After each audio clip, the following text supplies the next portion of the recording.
Boa noite, Tatiana. Boa noite, Elisa. Bom, nós vamos começar aqui, né, mais no Evangelho aqui da Casa Nova Era. Espero que possamos tirar bom proveito desse Evangelho, que possamos todos nos comunicar com a espiritualidade, nos comunicar com Jesus, nos comunicar com Deus. Que seja um momento especial para todos nós que aqui estamos reunidos, mesmo online, mas todos com o mesmo ideal de entendermos melhor o Evangelho de Jesus e a doutrina espírita.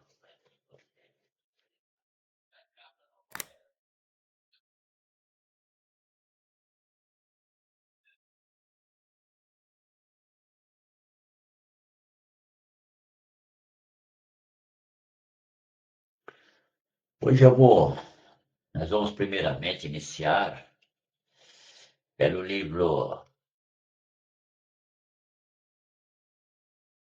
O Espírito da Verdade, que é o livro psicografado pelo Chico, e que tem assim, é um livro que tem diversos autores, né? Não é um único autor. O texto de hoje foi escrito pelo Eurípides Barçanufo. É o item 12 do livro Espírito da Verdade e se intitula Em Plena Era Nova. Eu vou ler aqui o texto de Eurípides e vou comentando algumas coisinhas aqui, tá certo? Conforme eu vou entendendo o que é necessário. E assim começa. Há criaturas que deixaram na terra como único rastro da vida robusta que usufruíram na carne o mausoléu esquecido num canto ermo do cemitério. Então aqui já está falando aqui Eurípides da questão das pessoas que vivem a vida, né, a existência e não fazem nada de bom, né? E ele vai continuar aqui, ó. Nenhuma lembrança útil, nenhuma reminiscência em base de fraternidade, nenhum ato que lhes recorde atitudes como padrões de fé, nenhum exemplo edificante nos currículos da existência, nenhuma ideia que vencesse a barreira da mediocridade, nenhum gesto de amor que lhes granjeasse sob o nome o orvalho da gratidão. Quando a gente, quando a gente lê os livros espíritas, né, a gente vê vários casos desse tipo, né, de espíritos que desencarnam, chegam do outro lado e não tem nada, nada assim na lembrança deles, nada que ofereça, que possa dizer assim, nossa, eu fiz uma coisa que valeu a pena. Tem espíritos assim que passam a vida dele toda e pouco se aproveita. E muitas vezes até espírito que ganhou dinheiro, que teve poder, teve, mas é isso aí. A única coisa é que tem um lugarzinho lá no cemitério, esquecidinho lá, né? Nem uma lembrança útil, nem um gesto de fraternidade ou de fé, nada edificante, nada que fosse acima da mediocridade, nada que alguém tivesse a agradecer a ele, sabe? A terra conservou-lhes à força apenas o cadáver, retalho de matéria gasta que lhes vestira o espírito e que passa a ajudar, sem querer, no adubo as ervas bravas. Então, olha, a terra conservou-lhes à força apenas o cadáver, né? Porque não tinha outro jeito, né? A terra Você colocou o cadáver na terra, ela tem que dar um jeitinho, né? E mesmo que a pessoa não queira ter feito nada por ninguém, né? Não queira ter ajudado ninguém, não queira fazer isso ou fazer aquilo, o organismo dela, né? O corpo físico vai se decompor, vai voltar à terra e vai servir de adubo para que as plantas nasçam, cresçam. E vai servir também até para a questão de produção de outros corpos físicos, né? Até para isso vai servir, né, gente? Porque o nosso corpo físico, ele é produzido a partir de outros corpos físicos que se decomporam. E não só de gente, não. Morre o cachorro, morre o gato, morre o periquito, morre o gambá, morre. O que morrer vai para a terra, se decompõe e vai servir para o feitio de novos corpos. Mas como assim para o feitio dos novos corpos? Simples, né? A mãe, quando fica grávida, ela tem que se alimentar, ela come frutos, ela come frutas, come carne, come isso, tudo que vem da terra, que nasce daquilo que foi decomposto anteriormente, vai para o corpo da mãe, para o corpo da criança e forma um novo corpo. Tá certo? É assim que funciona. Boa noite, Darcy. Boa noite, Darcy também. Seja bem-vinda. Usaram os empréstimos do Pai magnânimo exclusivamente para si mesmos, olvidando estendê-los aos companheiros de evolução e ignorando que a verdadeira alegria não vive isolada numa só alma. Pois que somente seja com reciprocidade de vibrações entre vários grupos de seres amigos. Então, olha, então Eurípides está falando aqui daqueles que usam os empréstimos do Pai, os empréstimos que Deus nos dá, somente para si mesmo. Então, assim, não adianta pensar que é diferente, não. A pessoa fala assim, ah, mas eu conquistei tudo, isso aqui agora é meu, né? A pessoa fala tudo isso, mas na realidade, tudo é empréstimo de Deus, tudo, tudo. Somos usufrutuários, né? Usufrutuários. Simplesmente isso, nada mais do que isso. São as riquezas. Tem uma parábola lá de Jesus que fala sobre o uso dos bens. Tem uma palavra que ele usa lá que é muito interessante, né? Que dá a entender na parábola que você está usando uma coisa que não te pertence, né? E é assim que segue na vida. A gente, tudo que a gente ganha, tudo que a gente conquista, claro, não podemos aqui relegar a segundo plano a importância da conquista, do esforço próprio, né? Porque senão a gente é igualar aquele que não trabalha de jeito nenhum, não faz nada, e aquele que tem vontade de trabalho e conquista, né? Claro que o esforço do indivíduo para conquistar é muito importante, né? Nós estamos num universo que ele é meritório. Então, quem faz por merecer, recebe. É o dando que se recebe. Então, o que que eu ofereço para o universo? O que eu ofereço para a vida? O que que eu faço de bom? E recebo em troca alguma coisa, assim que funciona, né? Mas tem gente que tudo que conquista é no campo do egoísmo, né? Tudo é meu, eu conquistei, é meu, não divido com ninguém, não ajudo ninguém, não quero nem saber que outro existe. Então, simplesmente sou eu e nada mais. Espíritas, muitos de nós já vivemos assim. Entretanto, agora os tempos são outros e as responsabilidades surgem maiores. Então, aqui o Eurípides está falando que tudo bem, né? Tem pessoas que vivem por egoísmo, por orgulho, por vaidade, só para si mesmo. E nós espíritas também um dia já fomos assim. E pode ser até que estejamos sendo em alguns momentos. Então ele está dizendo aqui que os tempos são outros. E as responsabilidades surgem maiores para nós. Aqueles que querem buscar uma mudança no mundo. A humanidade ativa e necessitada a construir seu porvir de triunfos nos conclama ao trabalho. Então é assim. Queremos mudar o mundo? Queremos um mundo melhor? Queremos um mundo com mais paz? Queremos um mundo com mais respeito? Queremos um mundo com mais felicidade? Temos que trabalhar, não tem jeito. Nós somos colaboradores do Cristo na casa espírita.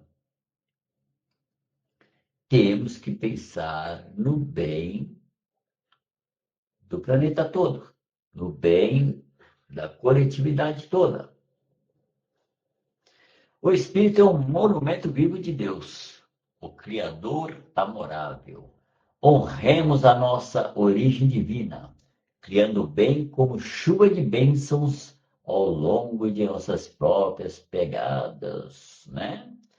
A gente tem que honrar, nós somos espíritos criados para. Olha que coisa maravilhosa. Deus nos criou como espíritos imortais, espíritos que vão viver pela eternidade. A gente tem que honrar isso. Temos que fazer as coisas acontecerem melhores para melhorar o mundo, para melhorar a vida.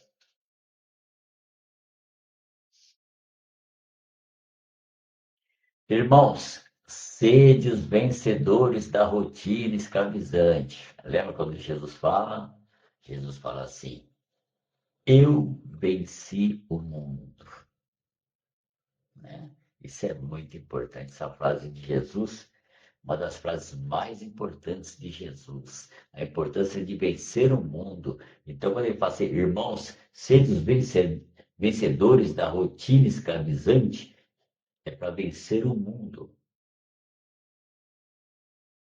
para você buscar priorizar o que verdadeiramente é importante na vida. Em cada dia renasce a luz de uma nova vida, e com a morte somente morrem as ilusões. Tá certo? Então é bom que a gente guarda isso, e guarde isso na nossa cabeça aqui, tá certo? Que a morte somente morte das ilusões. Porque cada dia renasce a luz em nossa vida, estando encarnado ou estando desencarnado. Todo dia renasce a luz. Todo dia é nova oportunidade, todo dia. Oportunidade de fazer o bem, oportunidade de crescimento, de aprendizado, de felicidade, de experiência, né? O espírita deve ser conhecido por suas obras. Já falou Jesus, né? A cada um será dado segundo as suas obras. Jesus não deixou dúvida sobre isso. Então, quem não tem obras vai sair do mundo físico, vai desencarnar com as mãos vazias. É necessário viver e servir. O maior no reino dos céus é aquele que serve aos outros, disse Jesus. É necessário viver, meus irmãos, e ser mais do que pó. Olha que interessante, hein, gente? É necessário viver e ser mais do que pó. Isso é muito importante, né? Porque se a gente não for mais do que pó, nossa situação vai ser bem difícil, né?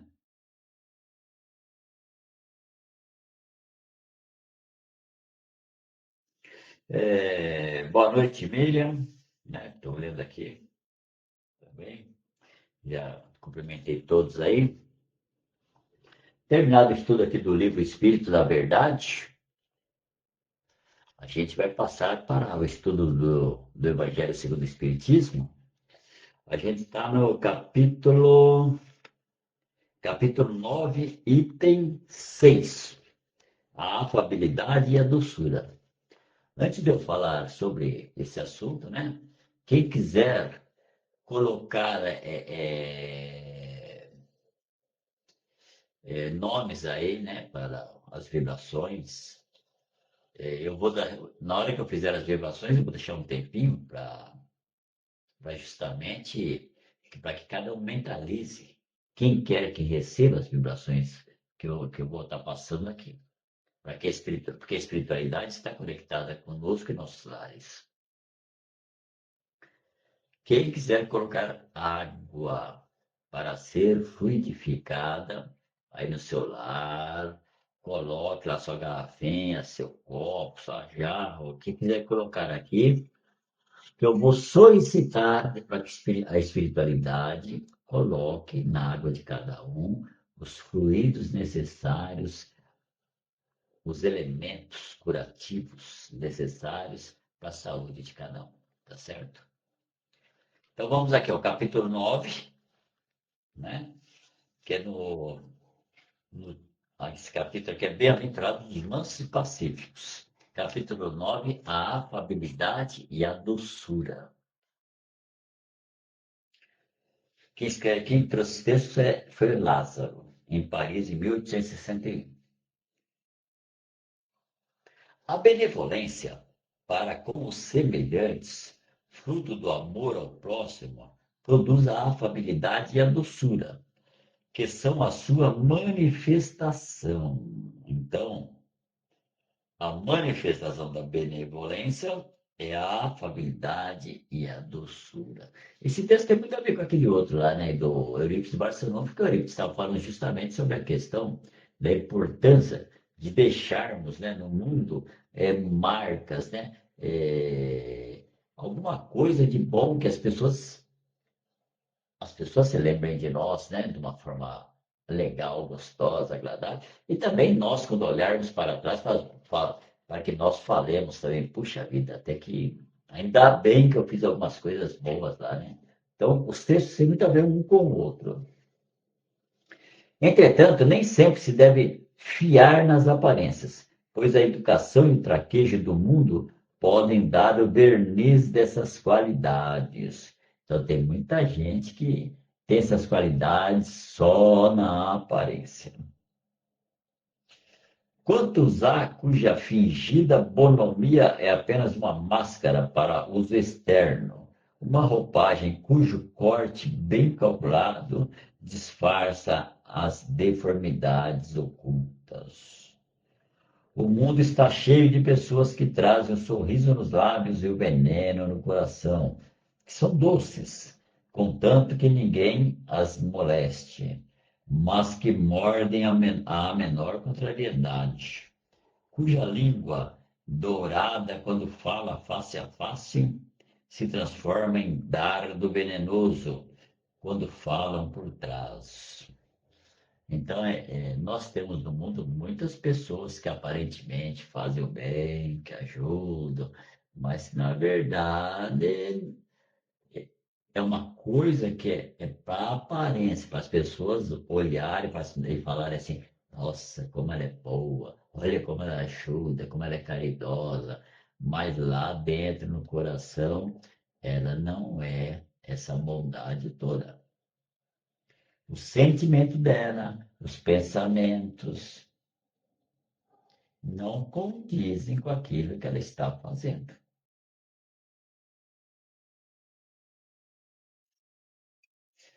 A essa classe pertencem ainda esses homens que são benignos fora de casa, mas tiranos domésticos, que fazem a família e os subordinados suportar o peso do seu orgulho e do seu despotismo, como para compensar o constrangimento a que se submetem lá fora.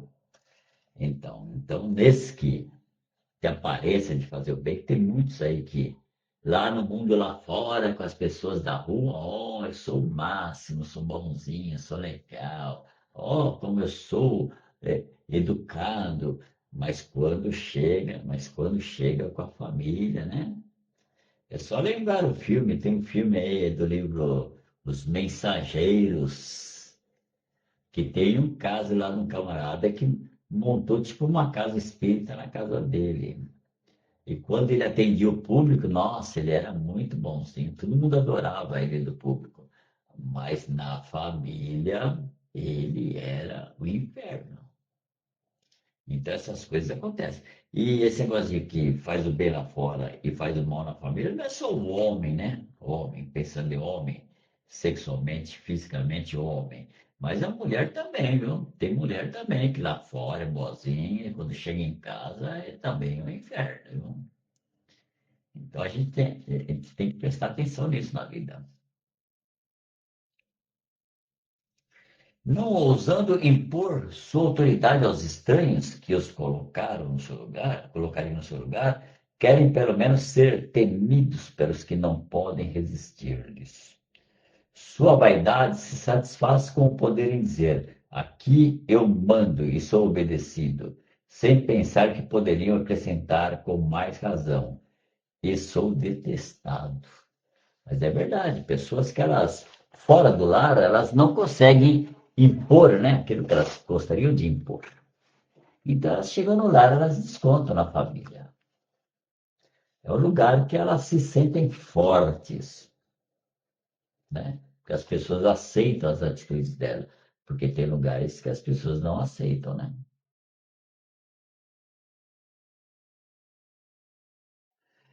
Não basta que os lábios destilem leite e mel. Pois se o coração nada tem com isso, trata-se de hipocrisia. Então, quando a pessoa faz as coisas só pela aparência, é uma hipocrisia. Ah, palavras bonitas, né? Lembra daquela história lá que, nossa, foi contada, tantas pessoas já contaram essa história, né?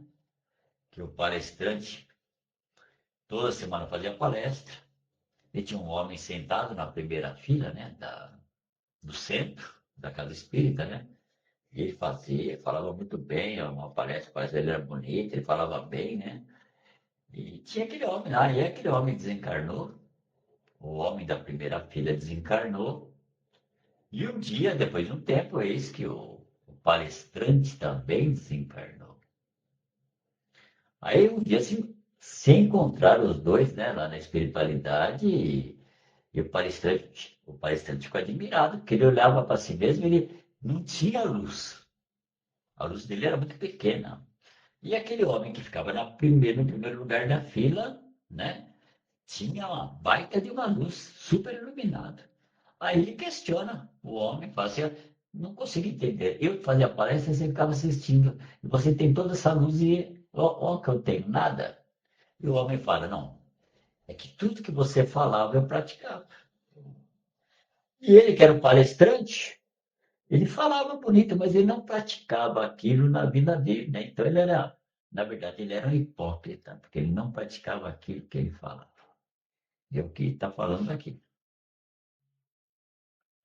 Aquele cuja afabilidade e doçura não são fingidas jamais se desmente. É o mesmo para o mundo ou na intimidade. E sabe que se pode angariar, né? E sabe que se pode enganar os homens pelas aparências, não pode enganar a Deus, tá certo? Então é assim, sabe? A pessoa verdadeira, ela é o que é em todos os lugares.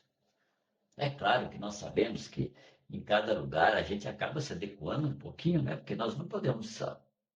Uma conversa com amigos, tomando um café, não vai ser a mesma coisa do que uma conversa numa reunião dentro de uma casa espírita. Claro que não, né? Mas, na essência, a pessoa é semelhante em todos os lugares, né? Porque não tem o que esconder. Quem não tem hipocrisia não tem o que esconder. Você é do seu jeito, do mesmo jeito, na sua família, na casa espírita, com os amigos. É a mesma coisa. Não precisa ficar escondendo aquilo que é, tá certo? Deixa eu ver quem mais que entrou aqui.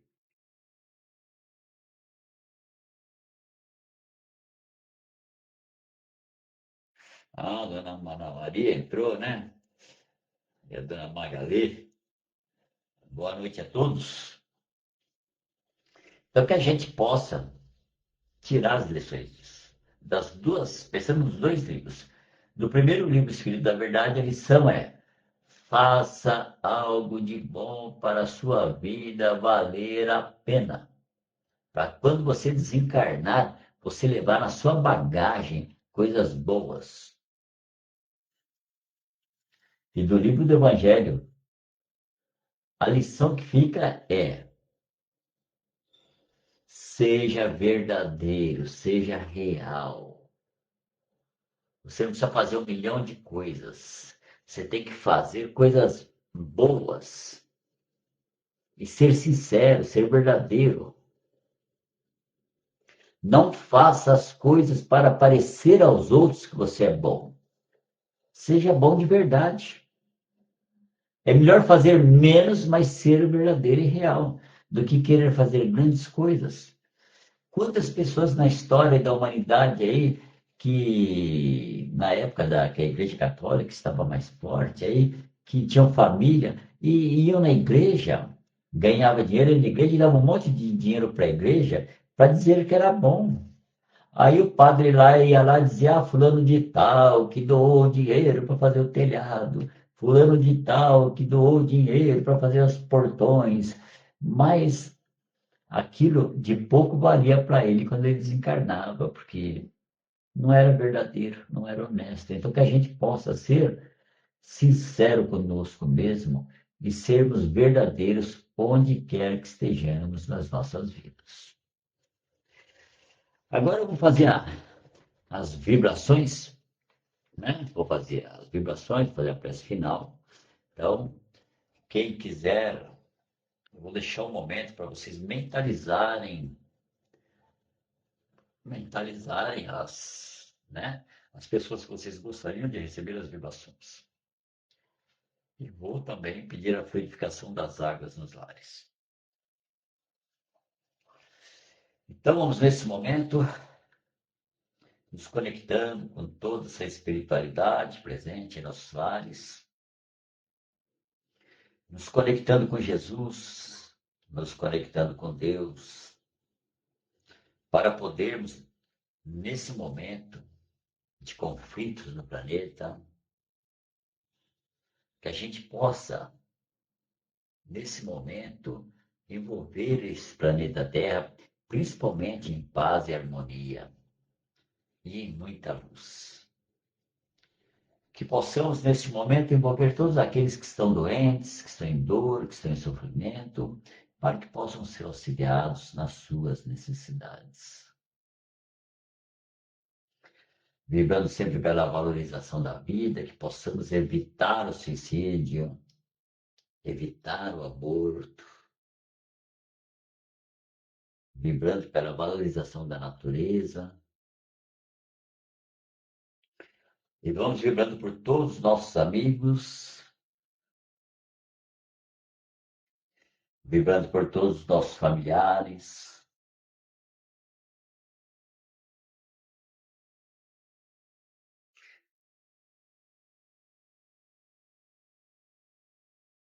e vamos deixando uma vibração agora para que cada um mentalize quem gostaria que recebesse essas vibrações neste momento.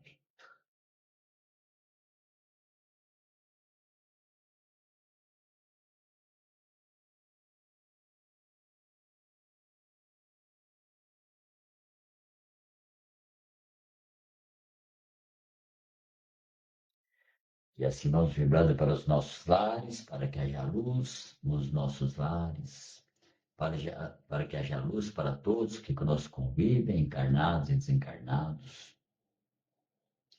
E vamos pedindo para a espiritualidade do bem, que possa higienizar nossos lares, retirar tudo aquilo que não é bom para nós.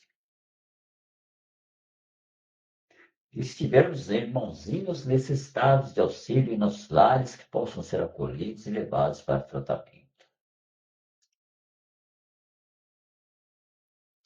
E assim vamos pedindo à espiritualidade também que fluidifique todas as águas colocadas nos nossos lares, que coloque nas nossas águas os elementos curativos necessários para amenizar a dor e as curas das doenças de cada um. E assim vivamos por nós mesmos, que possamos ter uma semana de muita luz, de boas realizações, que possamos estar com saúde e sempre resolvendo nossos problemas de acordo com os ensinos do Evangelho de Jesus. Assim agradecemos a toda a espiritualidade, agradecemos a Ti, Jesus, e agradecemos a Deus, nosso Pai, Pai de amor, de misericórdia, a quem pedimos permissão para terminarmos o estudo de hoje. Que assim seja, graças a Deus.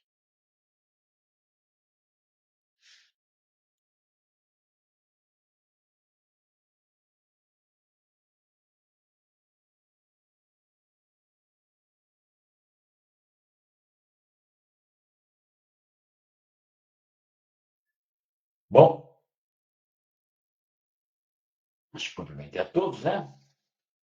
Estou deixando aqui meu abraço para todos aí. Que a paz de Deus nos acompanhe. Estamos fechando por aqui. Boa noite a todos.